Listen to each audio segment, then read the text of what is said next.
Hello everyone, I am Kritika Hangarut. I welcome you all on the MCIT digital platform. So today our class will be of DNA replication. ठीक है, BSc part first का topic है DNA replication.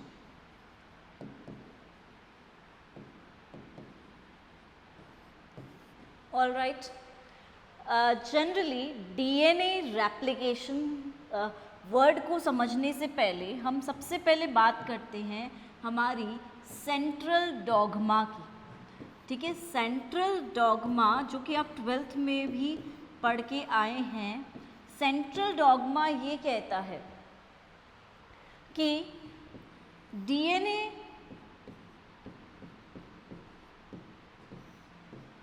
से RNA बनता है and RNA से protein बनता है. ठीक है, सेंट्रल डॉगमा यही कहता है कि डीएनए से आरएनए, आरएनए से प्रोटीन और डीएनए से डीएनए खुद भी बनता है. ठीक है, तो डीएनए से डीएनए बनने के प्रोसेस को रेप्लिकेशन कहा गया.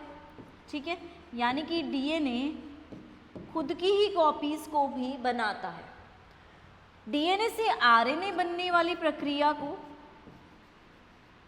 ट्रांसक्रिप्शन कहा गया और आरएनए से प्रोटीन बनने वाली प्रक्रिया को ट्रांसलेशन कहा गया.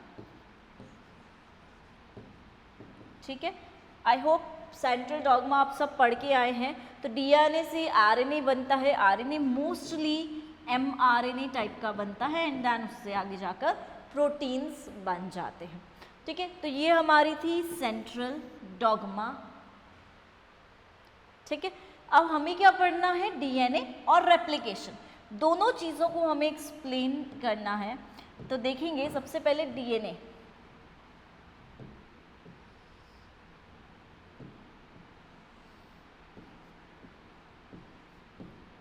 सबसे पहले देखेंगे डीएनए को. डीएनए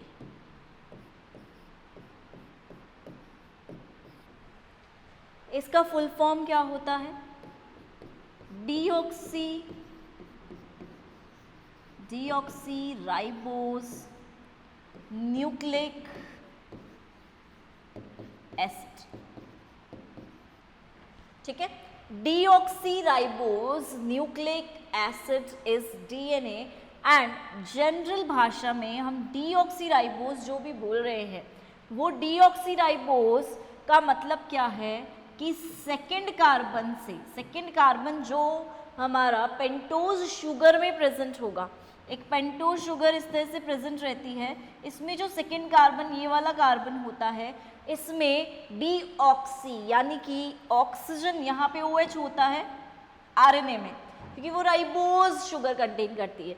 ये डीऑक्सी राइबोज शुगर कंटेन करती है. तो यहाँ पे जो ऑक्सीजन है इस ऑक्सीजन का क्या हो जाता है, रिमूवल हो जाता है.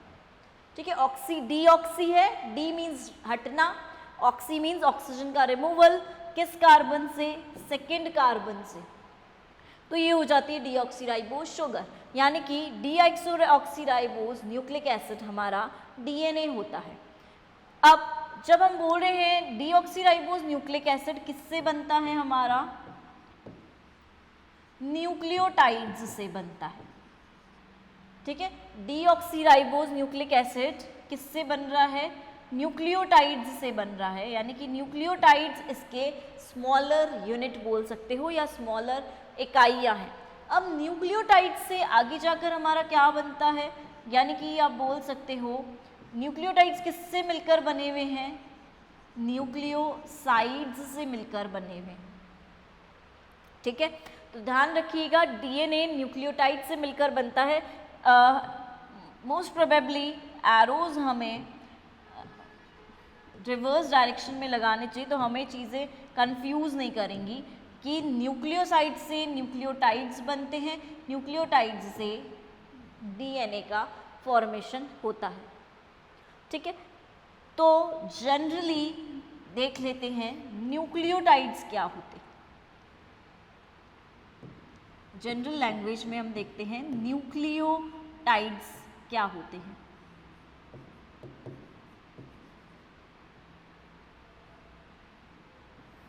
ठीक है, न्यूक्लियोटाइड्स।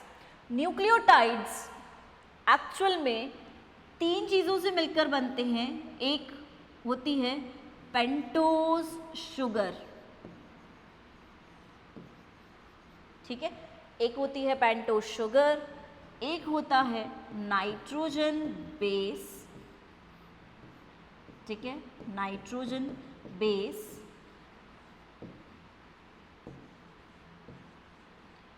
और एक होता है फॉस्फेट ग्रुप या फॉस्फोरिक एसिड, ठीक है। इस तरह से sugar, phosphate group and nitrogen base, इन तीनों से मिलकर हमारा न्यूक्लियोटाइड बनता है। जब शुगर की बात करते हैं तो शुगर 2 टाइप की हो सकती है। एक शुगर होती है राइबोज शुगर, एक शुगर होती है deoxy ribose sugar. And generally DNA की क्योंकि बात कर रहे हैं तो डीएनए में शुगर कौन सी रहेगी, डीऑक्सी राइबोज ही रहेगी, because ribose sugar generally RNA की शुगर होती है, ठीक है। तो ये आरएनए की शुगर होती है, तो generally deoxy ribose sugar DNA में प्रेजेंट रहती है। फॉस्फेट ग्रुप की बात करें तो फॉस्फेट ग्रुप को हम इस तरह से शो कर सकते हैं कि इस तरह से फॉस्फेट ग्रुप प्रेजेंट रहता है, ठीक है। फॉस्फेट ग्रुप इस तरह से अरेंज्ड रहता है। वहीं नाइट्रोजन बेस की बात करें तो नाइट्रोजन बेस भी 2 प्रकार के हो सकते हैं। पहला नाइट्रोजन बेस जिसे हम बोलेंगे वो हमारा होता है प्यूरिन, ठीक बात है, प्यूरिन। एंड दूसरे नाइट्रोजन बेसिस होते हैं हमारे pyrimidine,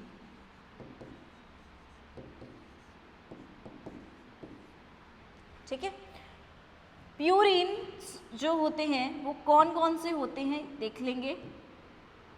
purines generally double ring compounds होते हैं,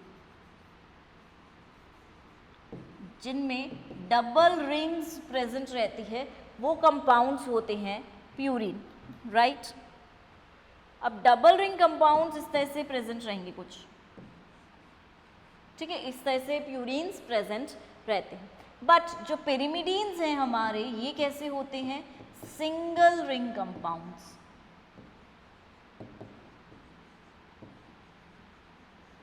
ये हमारे सिंगल रिंग, एक सिंगल रिंग वाले कंपाउंड स्ट्रक्चर्स होते हैं। इस तरह से पिरिमिडीन्स प्रेजेंट रहते हैं, ठीक है। तो प्यूरिन्स डबल रिंग है, पिरिमिडीन्स सिंगल रिंग कंपाउंड्स है। जब हम इनके एग्जाम्पल्स देखते हैं तो हमें चीज़ें और क्लियर हो जाएंगी, ठीक है।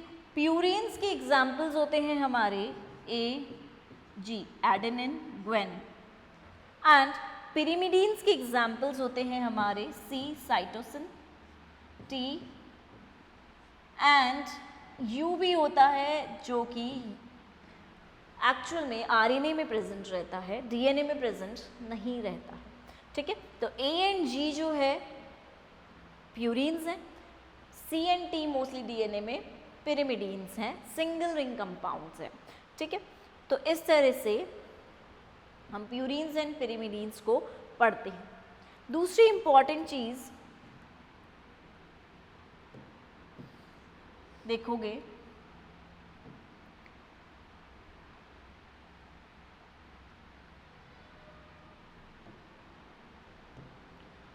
जब डीएनए फॉर्म होता है तो जनरली जो न्यूक्लियोटाइड है उसका स्ट्रक्चर हमें ऐसा दिखता है। ये हमारे शुगर हो गए, शुगर से ये फॉस्फेट ग्रुप ऐड हो गया, एंड इधर फर्स्ट कार्बन जो होता है, फर्स्ट कार्बन पे नाइट्रोजन बेस ऐड होता है। इस तरह के स्ट्रक्चर्स हमें न्यूक्लियोटाइड्स में दिखते हैं, ठीक है। तो न्यूक्लियोटाइड्स में 5th कार्बन पर तो हमारा ऐड हो जाता है फॉस्फेट ग्रुप, फर्स्ट कार्बन पर हमारा ऐड हो जाता है नाइट्रोजन बेस, और शुगर खुद पेंटोज शुगर प्रेजेंट रहेगी। सेकेंड कार्बन पे आप याद रखेंगे केवल H प्रेजेंट होता है, O प्रेजेंट नहीं रहता है, तो दैट इज सेकेंड कार्बन पे H ही प्रेजेंट रहता है, बिकॉज डीऑक्सी राइबोज शुगर है। तो इस तरह से अरेंज रहते हैं। एंड जनरली अगर देखा जाए तो ये 5 प्राइम हो गया। अब जब अटैचमेंट होगा तो वापस से सेम का सेम अटैच होगा, तो सेम का सेम जब अटैच होगा तो इसी तरह से स्ट्रक्चर प्रेजेंट रहेगा उसका भी, ऐसे ऐसे, ये फॉस्फेट ग्रुप, ठीक है, इस तरफ नाइट्रोजन बेस, इसी तरह से प्रेजेंट रहेगा। बट अब क्या होगा, एक्चुअल में ये जो 5th कार्बन है और ये जो 3rd कार्बन है, इनके बीच में क्या होता है, कांटेक्ट एस्टैब्लिश होता है, बॉन्डिंग होती है। तो इस बॉन्डिंग की वजह से यहाँ पे इस तरह से अटैचमेंट दिखेगा, ठीक है। और लास्ट पॉइंट जो हो जाएगा वो 3 प्राइम बोलते हैं हम एक्चुअल में, तो 3 प्राइम हो जाएगा, ठीक है। तो इस तरह से अटैच रहेंगे। तो ये क्या है, जनरली जब तक इनमें बॉन्डिंग नहीं हो रही है हम इनको क्या बोल रहे हैं, एक्चुअल में न्यूक्लियोटाइड्स, ठीक है। ये क्या है हमारे न्यूक्लियोटाइड्स, ये रहा हमारा 3rd कार्बन। इस तरह से न्यूक्लियोटाइड्स प्रेजेंट रहते हैं। अब न्यूक्लियोटाइड्स के बाद सेकेंड स्ट्रक्चर जो आता है वो आता है न्यूक्लियोसाइड्स का। देखेंगे न्यूक्लियोसाइड्स,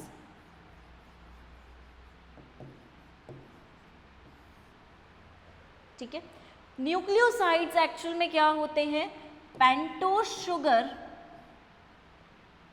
शुगर बना रहे हैं हम, तो ऐसे नहीं बनाएंगे, पेंटोस शुगर है एक्चुअल में, ठीक है। Pentose sugar plus nitrogen base, ये न्यूक्लियोसाइड्स होते हैं। तो सिंपल सी चीज़ है, nucleosides pentose sugar plus nitrogen base है, लेकिन ये मिलते हैं अगर फॉस्फेट ग्रुप से तो ये न्यूक्लियोसाइड्स न्यूक्लियोटाइड्स बन जाते हैं।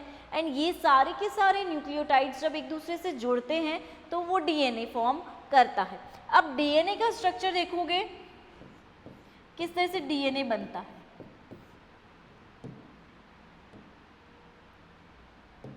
देखो आपको समझ में आएगा इजीली। ये हमारी ये हमारी शुगर, ये हमारा फॉस्फेट ग्रुप, ये हमारा नाइट्रोजन बेस, ठीक है। सेम तरीके से यहाँ पर भी शुगर, नाइट्रोजन बेस को N से रिप्रेजेंट कर दिया, ये फॉस्फेट ग्रुप। सेम तरीके से नीचे भी शुगर, नाइट्रोजन बेस को N से रिप्रेजेंट कर दिया, ये हो गया हमारा फॉस्फेट ग्रुप। सेम तरीके से सामने भी प्रोसेस चल रहा है, इस तरह से शुगर, ये हो गया नाइट्रोजन बेस, और ये हो गई फॉस्फेट ग्रुप, ठीक है। सेम तरीके से नीचे भी प्रोसेस चल रहा है, ये हो गई पेंटोस शुगर, ये हो गया फॉस्फेट ग्रुप, ये हो गया नाइट्रोजन बेस, ठीक है। सेम तरीके से नीचे भी प्रोसेस चल रहा है,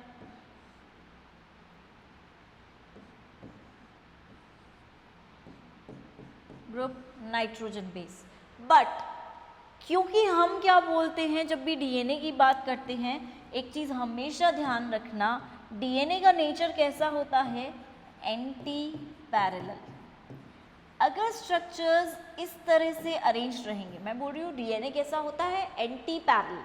पैरेलल अगर होता, ये डायग्राम मैंने आपको सिर्फ एक्सप्लेन करने के लिए समझाया है, पैरेलल अगर होता डीएनए का नेचर, तो इस साइड भी 5 प्राइम होता, इस साइड भी 5 प्राइम, इस साइड भी 3 प्राइम, इस साइड भी 3 प्राइम, ठीक है। इस तरह से स्ट्रक्चर प्रेजेंट होता।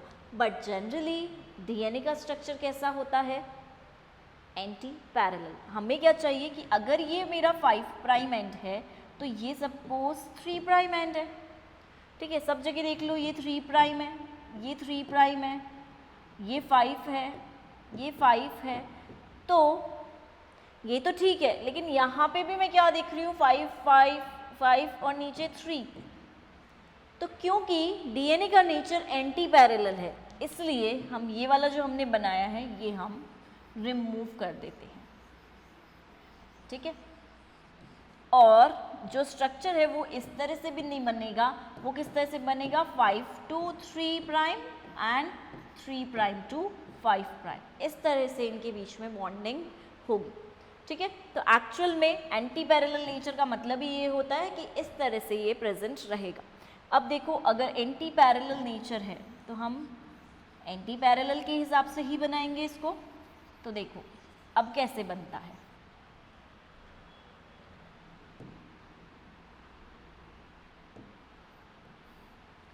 ठीक है, इस तरह से यहां पर रहेगा ये इस तरह से, ये हो गया फॉस्फेट ग्रुप, ये हो गया नाइट्रोजन बेस, ठीक।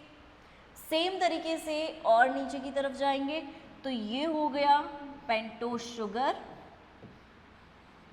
ये हो गया फॉस्फेट ग्रुप, ये हो गया नाइट्रोजन बेस।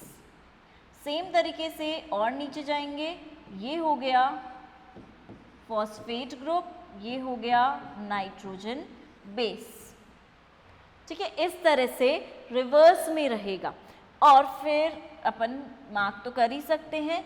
ये हो गया हमारा 3 प्राइम एंड, ये हो गया हमारा 5 प्राइम एंड, ठीक है। चलो इसको हम और एक्सटेंड करके लिख देते हैं ताकि हमें और समझ में आ जाए, इस तरह से, ठीक है। तो ये हो जाएगा हमारा 5 प्राइम एंड, ये बाकी बीच में 3 प्राइम है ही सही, ये 5 प्राइम है, ये 5 प्राइम है। हमेशा ध्यान रखेंगे कभी भी इसे 5 डैश नहीं बोलेंगे, हमेशा प्राइम बोलेंगे। अब जो बॉन्ड्स बनने हैं वो बॉन्ड्स किस तरह से बनेंगे, 3 प्राइम और 5 प्राइम के बीच में बॉन्डिंग होगी यहाँ पे इस तरह से, इस तरह से, एंड इस बॉन्ड को हम बोलते हैं, यहाँ पे भी होगी 3 प्राइम एंड 5 प्राइम के बीच में, यहाँ पे भी इस तरह से होगी बॉन्डिंग, ठीक है। इन बॉन्ड्स को हम बोलते हैं पीडीबी बॉन्ड्स, फॉस्फोडाइस्टर बॉन्ड्स।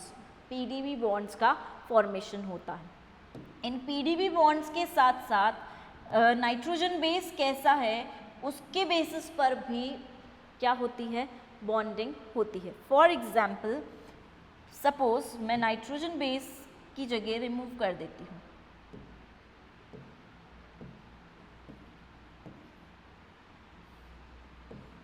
अब रिमूव करने का भी मतलब आप समझोगे कि कैसे, क्यों रिमूव किया है मैंने एक्चुअल। देखो अगर मैं इसको लिखती हूँ NB, that means double ring compounds, 2 words लिख रही हूँ, that means double ring compounds है। और अगर मैं इसको लिखती हूँ single N, that means single ring compound है। अगर मैं यहाँ पे लिखती हूँ N तो इसके सामने में जरूरी है कि NB ही लिखूँ। अगर अगेन मैं यहाँ पे NB लिखती हूँ, ठीक है, तो यहाँ पे ज़रूरी है कि मैं सिंगल N ही लिखूँ। ये सिर्फ ये शो कर रहा है कि हमेशा जब भी बॉन्डिंग होती है, जब हाइड्रोजन बॉन्ड्स बनते हैं इनके बीच में, तो हमेशा प्यूरीन एंड पिरिमिडीन के बीच में बनते हैं। प्यूरीन एक जगह होना चाहिए और दूसरी जगह पिरिमिडीन होना ही होना चाहिए। तो मैंने अगर बोला ये प्यूरीन है, डबल रिंग कंपाउंड है, तो ये सिंगल रिंग कंपाउंड पिरिमिडीन है, जिससे क्या होता है, इनका जो बैलेंस है वो मेंटेन्ड रहता है।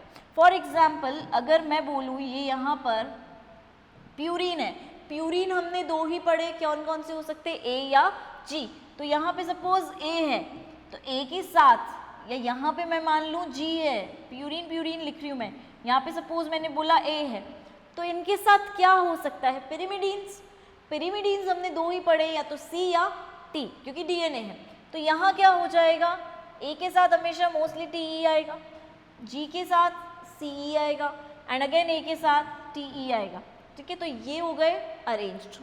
अब स्पेस ऑक्यूपाई करने के लिए हमेशा जो बॉन्डिंग हो रही है, अगर एक जगह प्यूरीन है तो दूसरी जगह पिरिमिडीन होना चाहिए, एक जगह पिरिमिडीन है तो दूसरी जगह सामने प्यूरीन होना ही होना चाहिए। अब इनके बीच में जो हाइड्रोजन बॉन्ड्स बनेंगे वो इस तरह से बनेंगे कि A और T के बीच में हमेशा डबल हाइड्रोजन बॉन्ड ही बनता है, ठीक है, 2 ही हाइड्रोजन बॉन्ड्स बनते हैं। C और G के बीच में आप सब जानते हैं 3 ट्रिपल हाइड्रोजन बॉन्ड बनते हैं। A और T के बीच में अगेन डबल हाइड्रोजन बॉन्ड्स बनते हैं। तो इस तरह से DNA का फॉर्मेशन होता है। तो हमेशा ध्यान रखिएगा DNA एंटी पैरेलल नेचर का होता है। तो अब देखो और क्लियर हो जाएगा, ये 5 प्राइम टू 3 प्राइम, देखो एंडिंग पार्ट क्या है 3 प्राइम, एंडिंग पार्ट क्या है यहाँ पे 5 प्राइम, तो ये हो गया 5 प्राइम टू 3 प्राइम, और यहाँ पे देखेंगे इसका नेचर ऐसा है 3 प्राइम टू 5 प्राइम, ठीक है, 5 प्राइम टू 3 प्राइम इस तरह से यहाँ पर प्रेजेंट है। तो ये हो गया इसका nature anti parallel. I hope ये चीज़ आपको समझ में आ गई होगी। अब देखेंगे हाइड्रोजन बॉन्ड्स, याद रखिएगा double and triple hydrogen bonds present रहते हैं, ठीक है, और फॉस्फोडाइस्टर बॉन्ड्स भी याद रखिएगा डीएनए में प्रेजेंट रहते हैं। ऑलराइट, अब ये बात हो गई हमारे डीएनए की कि डीएनए किस तरह से अरेंज्ड है हमारा। दूसरी इंपॉर्टेंट चीज़, क्योंकि हम पढ़ रहे हैं रेप्लिकेशन प्रोसेस, डीएनए का रेप्लिकेशन, तो रेप्लिकेशन से पहले हमने बोला डीएनए एंटी पैरेलल नेचर का होता है, ये याद रहेगा हमको, ठीक है। एंटी पैरेलल के साथ साथ डीएनए सेमी कंजर्वेटिव भी होता है, यानी कि डीएनए का जो रेप्लिकेशन है वो कैसा होना चाहिए, सेमी कंजर्वेटिव भी होना चाहिए। तो रेप्लिकेशन में हमें एक्चुअल में यही चीज़ समझनी है कि सेमी कंजर्वेटिव का मतलब क्या होता है। सेमी मतलब आधा, कंजर्वेटिव मतलब जो पार्ट कंजर्व हो रहा है, बच रहा है। देखेंगे कैसे, सपोज ये मेरा डीएनए है, डीएनए हमेशा रहेगा मेरा डबल स्ट्रैंडेड, ठीक है, डीएस डबल स्ट्रैंडेड डीएनए ही रहेगा, ठीक बात है।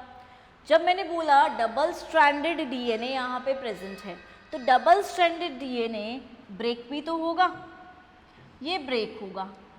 अब ये जब ब्रेक होगा तो एक्चुअल में ये दो पार्ट्स में ब्रेक होना चाहिए मेरे हिसाब से, एक पार्ट ये हो गया, एक पार्ट ये हो गया। तो हम उस पार्ट को भी उसी कलर से शो करेंगे तो ज़्यादा अच्छे से समझ आएगा आपको। देखो, एक पार्ट ये हो गया, एक पार्ट ये हो गया, ब्रेक हो गया।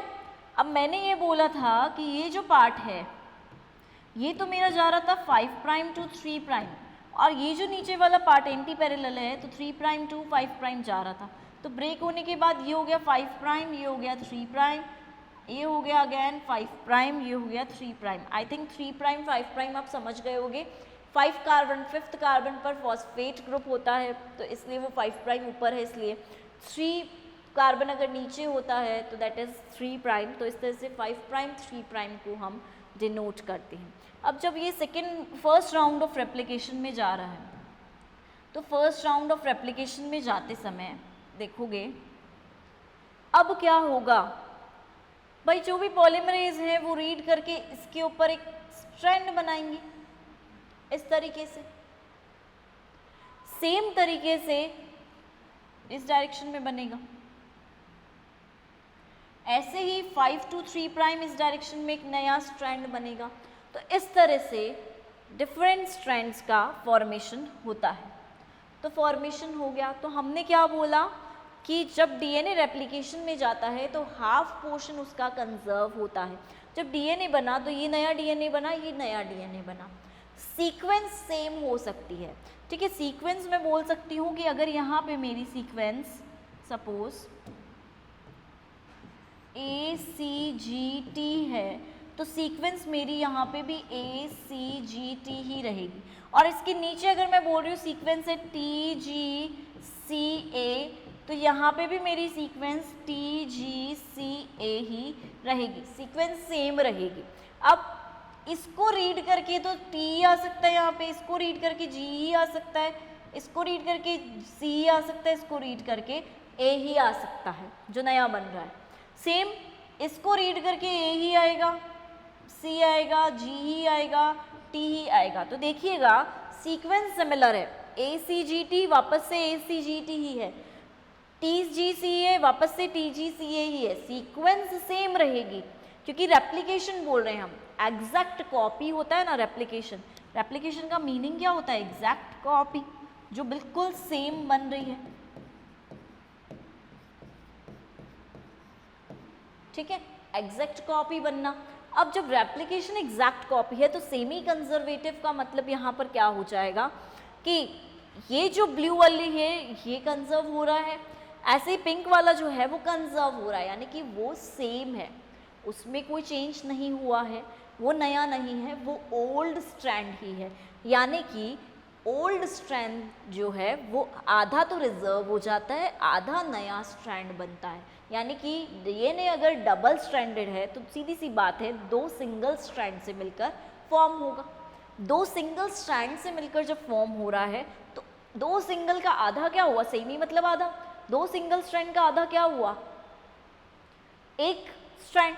तो जब एक स्ट्रैंड जो है वो ओल्ड है, एक स्ट्रैंड न्यू बन रहा है, इसी को हम बोल रहे हैं सेमी कंजर्वेटिव। आधा कंजर्व हो जाता है पार्ट, आधा एज इट इज रहता है, आधा का न्यू फॉर्मेशन होता है। फॉर्मेशन न्यू हो रहा है, सिंथेसिस न्यू हो रहा है, नया बन रहा है, बट सीक्वेंस में चेंज नहीं होगा, सीक्वेंस एज इट इज वहाँ पर रहेगी। वो एक अलग एक्सेप्शन हो जाएगा कि डीएनए में एरर आ गया रेप्लिकेशन के टाइम पे, कुछ चेंज आ गया, गलत न्यूक्लियोटाइड ऐड हो गया, तो उस टाइम पे हम बोल सकते हैं सीक्वेंस चेंज हो सकती है। बट कंजर्व तो हो ही रहा है पार्ट, कंजर्व होने के साथ साथ सीक्वेंस भी वहाँ पर सिमिलर प्रेजेंट है, सिमिलर सीक्वेंस यहाँ पर प्रेजेंट रहेगी। तो इस तरह से इसका एक नेचर ये भी होता है सेमी कंजर्वेटिव। अब सिंपल सी चीज़ है, जब ये सेकेंड राउंड ऑफ रेप्लिकेशन में जाता है तो सेकेंड राउंड ऑफ रेप्लिकेशन में देखोगे कैसे जाता है।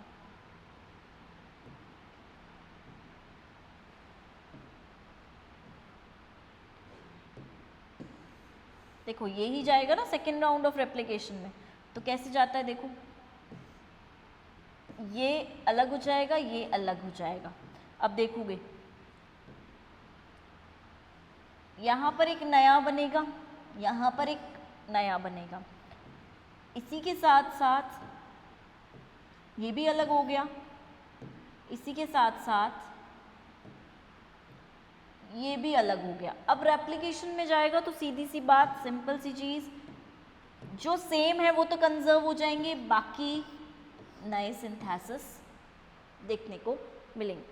तो इस तरह से हम ये चीज़ बोल सकते हैं कि एक्चुअल में हो क्या रहा है, हाफ ओल्ड स्ट्रैंड जो है वो कंजर्व हो रहा है एंड हाफली न्यू स्ट्रैंड का सिंथेसिस हो रहा है।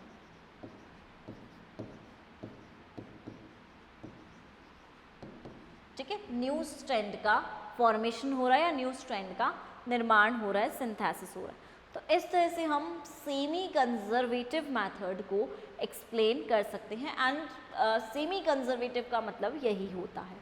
ठीक है, कि हाफ स्ट्रैंड कंजर्व हो जाता है। तो रेप्लिकेशन से एग्जैक्ट कॉपीज बनती हैं।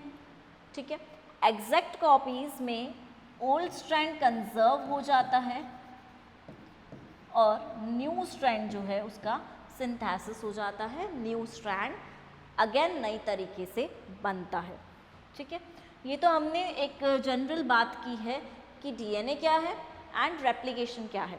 बाद में हम प्यूरीन्स पिरिमिडीन्स के स्ट्रक्चर्स भी देखेंगे डिटेल में, बट एक जनरल आउटलाइन आइडिया ले लिया हमने कि डीएनए क्या होता है एंड रेप्लिकेशन क्या होता है। अब हम देखेंगे ग्रिफिथ का एक्सपेरिमेंट जो इम्पॉर्टेंट है, Griffith experiment, F Griffith experiment भी बोलते हैं। तो ग्रिफिथ के एक्सपेरिमेंट में इन्होंने न्यूमोकोकस बैक्टीरिया के स्ट्रेन्स लिए थे, दो स्ट्रेन्स लिए थे, एक आर स्ट्रेन लिया था, एक एस स्ट्रेन लिया था। ठीक है, दो स्ट्रेन्स लिए थे, rough strain and smooth strain. अब उन्होंने मेथड और रिजल्ट पे फोकस किया, उन्होंने मेथड और रिजल्ट पे फोकस किया एंड क्या देखा ये आप देखोगे। सबसे पहले फर्स्ट कंडीशन में उन्होंने एस स्ट्रेन को एक्सप्लेन किया कि एस स्ट्रेन जब भी लिविंग कंडीशन में होगा, देखो उन्होंने एस स्ट्रेन को एक्सप्लेन किया कि लिविंग कंडीशन में अगर एस स्ट्रेन है तो माउस हमेशा क्या होगा, डाई करेगा, क्योंकि एस स्ट्रेन कैसा है, वायरुलेंट है। और लिविंग कंडीशन में